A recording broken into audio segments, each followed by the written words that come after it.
Guys आज Saurabh देवरेला fine बसलेला आहे 1000 रुपयाचा। आज आम्ही वॉटर ट्रीटमेंट प्लांटला व्हिजिटला गेलो होतो आणि झाले तिकडे कांड।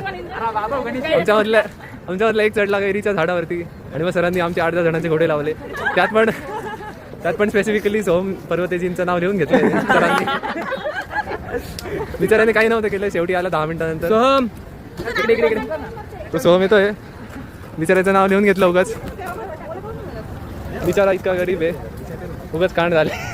तर मंडळी आज आमची इंडस्ट्रियल व्हिजिट होती, पण खरी मजा तर व्हिजिट नंतर सुरू झाली। असो बाकी काय झालंय ते अथर्वने सांगितलंच आहे, पण फिलहाल आम्ही पोहोचलोय नाशिकच्या फेमस मिसळला म्हणजेच ग्रेप एम्बसी मिसळ पॉइंट। आणि नाशिककरांना मिसळ खाण्यासाठी कोणत्याही स्पेशल डे ची गरज नसते, मिसळ समोर असली की तो दिवस आपल्यासाठी फेस्टिवलच असतो। ग्रेप एम्बसीची ती झणझणीत मिसळ सोबत तो कांदा लिंबू आणि तो रस्सा एकदम भारी वाईब होती। जेवढी भारी आमची इंडस्ट्रियल व्हिजिट झाली त्याहून भारी आमची मिसळ पार्टी होती। आणि तुम्हाला नाशिकची कोणती मिसळ सर्वात जास्त आवडते मला कमेंट बॉक्स मध्ये नक्की सांगा। तर मित्रांनो 1719 रुपयाची मिसळ तर पोटात गेली होती, पण बिल पे केल्यानंतर मात्र पोटात दुखायला लागलं होतं। इतके पैसे खर्च केल्यावर आता वसुली तर झालीच पाहिजे, म्हणून आम्ही सगळे निघालो मेमोरीज कॅप्चर करायला म्हणजेच फोटोशूट करायला। मग फोटोशूट करून आम्ही बाहेर आलो आणि समोर दिसला तो पॉवर हँग चॅलेंज, म्हणजे 3 मिनिटं हँग करा आणि एक टेडी बेअर जिंका। मग काय आपल्या ओम्याने ट्राय केलं, he was like don't worry guys तुम्हारा भाई कर लेगा। पण बॅड लक, ओम्याने 75 सेकंड मध्येच गिव्ह अप केलं। मग ओमकार नंतर एंट्री झाली श्रावणीची। आम्हाला वाटलं की 20-30 सेकंड मध्ये विषय संपेल, पण तिने डायरेक्ट 90 सेकंड होल्ड केलं, म्हणजे आम्ही सगळे शॉक झालो होतो। असो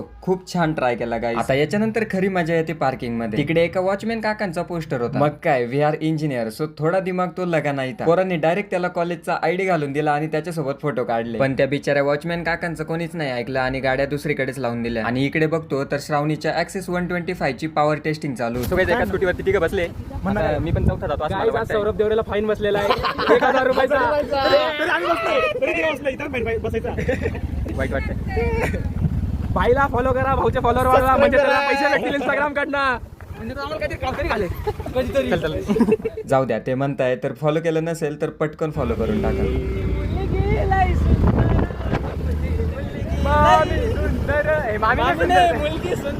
आपल्या नाशिकचं ऊन आणि ती गरमी, आमच्याकडे लस्सी आणि फालुदाशिवाय दुसरा पर्याय नव्हता। मग काय फालुदा आणि लस्सी पिल्यावर थोडंसं जीवाला बरं वाटलं। आपल्या सोमदादांच्या स्कूटीमध्ये चार्जिंग नव्हती, म्हणून सोमदादांना बाय बाय केलं आणि श्रावणीच्या स्कूटीला प्रॉब्लेम असल्यामुळे श्रावणीने पण बाय बाय केलं।